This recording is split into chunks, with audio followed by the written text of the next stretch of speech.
What is going on, everyone? Tim from Tierfaun Orbital. So today's video is going to be an in-depth walkthrough for an install commission that I completed for a customer on an Ignition Saber's Huntsman. The Huntsman is a big boy, and it's disassembled right now, but it's a long hilt.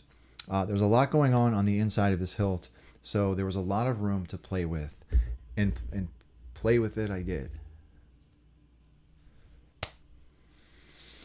Anyhow, this chassis that I designed for this hilt is a hybrid chassis. The customer for this particular commission or install wanted something crazy and very different. Now, given the internal dimensions and the amount of space on the inside of this hilt, I had plenty of room to play with. And I wanted to try something different.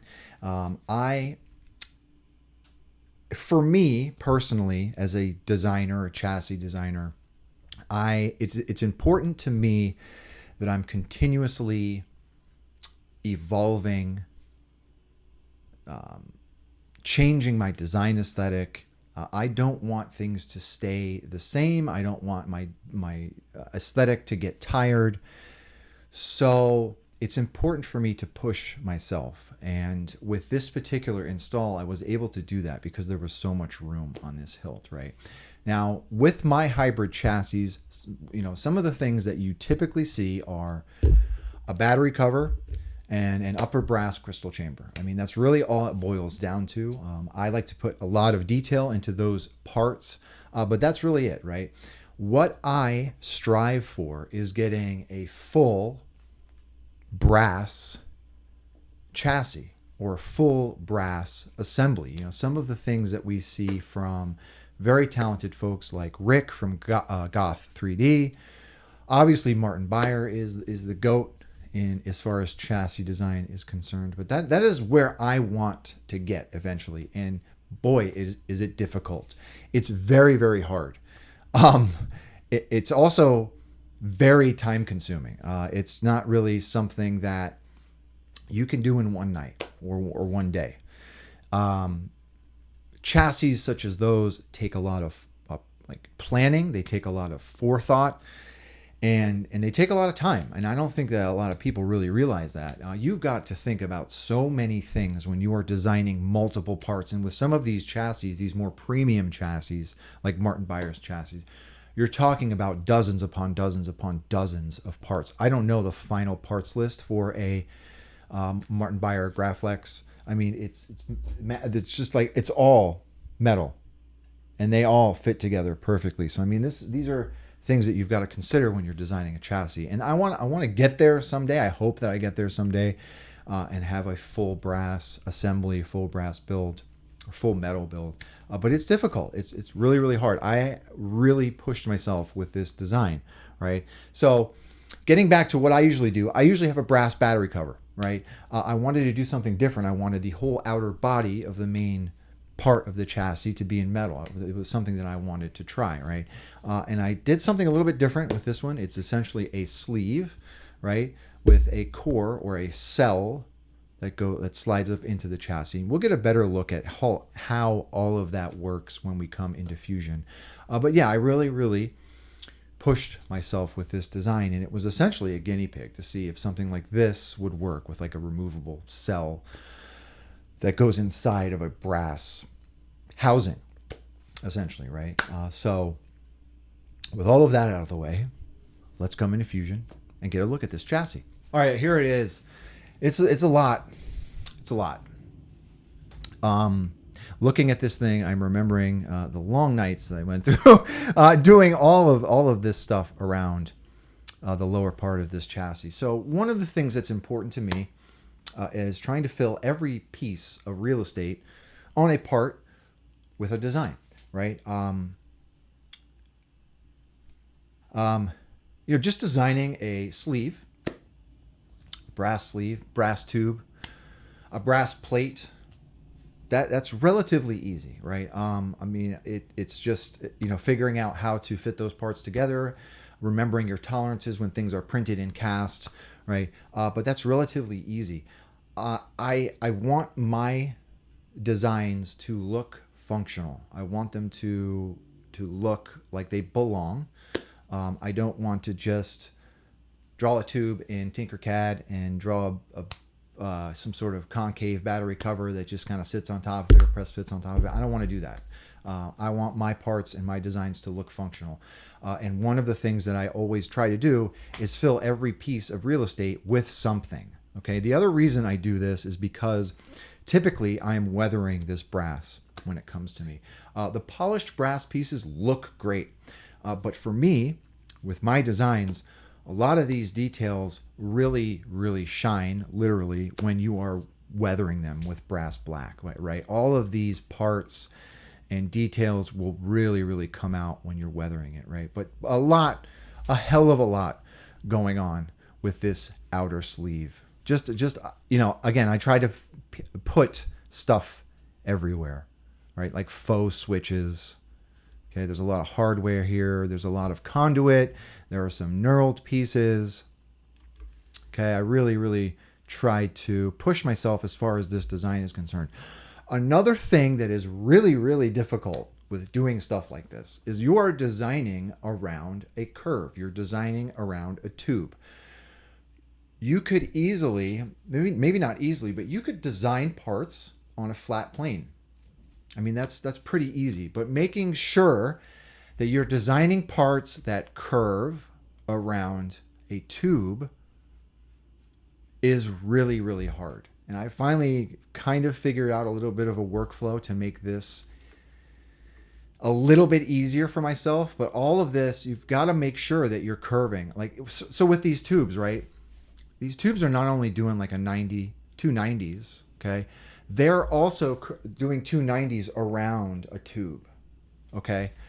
And you could probably, let's get a front view here. You could probably have two tubes coming like this, but they're going to be flat. They're not going to be curving around this radius, right? Like this one here. So that's one of the things that you've got to remember when designing stuff like this. You've got to really think ahead about how all of your tubes are going to curve around that circumference or curve around that radius. But yeah, super, super happy with how this one came out, right? As my fan dies. So let's hurry up. So this lower piece, I shoot with a Sony and it just tends to overheat all the time. I've got a fan behind this camera and it just died. So hopefully we can get through this before my camera starts screaming at me. So on the inside of this whole assembly is the battery cell. All right, so here's the battery cell. This will hold your 18650 battery, okay? Now this all will slide up into this brass sleeve. It kind of clocks with this fork here, slides up all the way here. Another reason this fork is here is for wire management. So inside of this, I have my speaker leads as well as my negative battery lead, okay? Now I've put these little nubbins on the outside of that battery holder, that cell holder, to marry up into nubbins. It's a very, very, it's an official term, okay? It marries up into the female nubbin of the upper part, of this upper part, right? So essentially it kind of clicks and press fits into place. Just to be safe, I have also put magnets on this, right? So there are rectangular neodymium magnets on this side, and up top, I've got some rectangular neodymium magnets in here, right here. All right. Inside of here is a 4-rail PCB. That is for my 2 power leads as well as my 2 speaker leads. All right. And then we transition from brass to MJF nylon, right? So this is another thing that I like to think about as a designer, right? I don't like hard stops. Like right here, this is bothering me, this space right here. I try to make it one cohesive part, like they belong together, okay? That's what this plate is for. It just kind of helps break apart that design, makes it look a little bit more cohesive, okay? Profi board is up top. We do have a Profi board, 2 Profi board covers. They are also held in place with some neodymium magnets, right? So there are 4 magnets here, 1 here, and then on the chassis side, there are some larger magnets to help those snap into place. All right, so those cover your Profi board. underneath those, I do have some detail as well, right? And then we've got some rectangular LEDs. And then up top is the crystal chamber. So here is the crystal chamber. I was also able to cram a crystal chamber in the upper part of this chassis. All right. Super happy with how this one came out as well. And then all of that marries up into the upper PCB holder that also houses the switches, right? But there it is. A whole heck of a lot of chassis. I mean, it's a long chassis. We'll get a look at that right now, actually. And we will also talk about the hilt. Okay, so here is the whole shebang. All right, this is the Huntsman from Ignition Saber Company. All right, great hilt. It's a Star Killer variant. Very mean and gnarly looking hilt with these tines that go out the emitter. Very iconic hilt. Okay, let's talk about this chassis.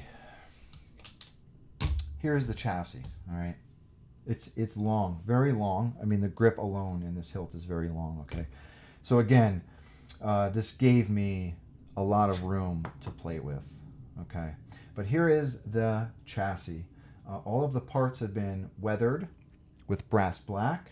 And I was mentioning, this is why I like weathering and putting a lot of detail into my parts, because a lot of that detail really pops when you weather the hilt. It gives you a lot of contrast, okay? Profi board is here. There are those magnetic board covers, okay? And then our crystal chamber is up top, obviously. So, again, just a different approach to chassis design for me. You know, typically we've got a cradle with a battery in it, but I wanted to try something really different and try and get as much brass in this thing as I could, right? So for the battery cell, it will take a button top 18650 battery. Okay, so go ahead and put that in place. I'll go ahead and do that now. Spring side is your negative. Put your battery in that cell. You want to line up that fork with this channel here and push it all the way in place until it stops. And that will turn your chassis on, right? There are those two lit rectangular LEDs, and then of course our crystal is lit as well, okay? Now, and then to remove, you just pull this out, okay? I'm gonna leave that in place for now. Now, so one of the things about this install is the intricacies of putting the chassis in the hilt. Okay, so for this particular build, the customer wanted a static chassis. They did not want a removable chassis. So this is another thing that I had to really think about. So the grip is not threadable. So what you have to think about is how you are going to secure this chassis into the hilt, right? Taking this grip off is not as easy as just unthreading it, right? It is held in place with a set screw, all right? So when putting your chassis into the hilt, I have added a set screw here. All right, so that will secure this chassis in place. I'm gonna go ahead and back this screw out. This is the grip screw, all right? Do not lose that. I'm just gonna show how to put the chassis in place, and then we're gonna come down to the lower camera, all right? There are switches on the upper part of this chassis, all right? Go ahead and line those switches up with these switch holes that are on the outside of the hilt. And then you are going to tighten this set screw, okay, to hold that chassis in place. Now, not only will that chassis help to hold it in place, there is a pommel pusher as well in the lower section, all right? I'm just going to leave the grip off for now, okay? Once you get your chassis in, you're going to thread your switches in place. Actually, hold on, let me back up. See, this is what I mean when I say it's a little bit of a confusing, not confusing, but it's just a little bit of a process to use this hilt. Once your chassis is in, slide your grip in place, and then you can put your switches in, okay? Okay. 2, 1. Wow, this is a huge, tilt is huge. All right, so once everything is Once everything is in, you are good to go. All right, let's come down to the bottom. Okay, so there it is in all its glory. It's huge. It's a very, very long hilt, okay?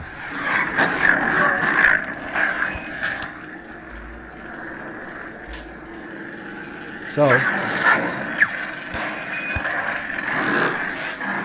great sounding hilt though. Really, really good sounding hilt. Okay. Let's go ahead and put a blade in it. So this will take a 7/8 inch blade. Go ahead and slide your blade in.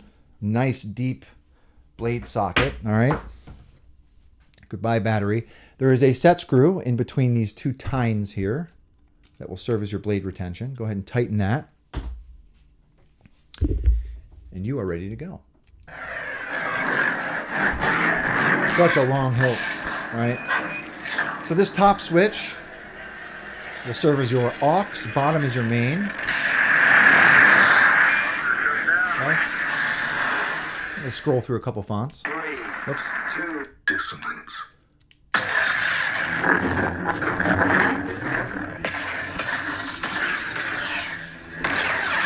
right. Let's do one more. Whoops. Kylo Ren. Now, with these switches, right? They are adjustable. So if you're starting to see that one of these is becoming threaded, more threaded or shorter, you can take these out. There's a Phillips head screw underneath, and you can adjust the height to make sure you're hitting those switches on the chassis. Okay, let's go through one more.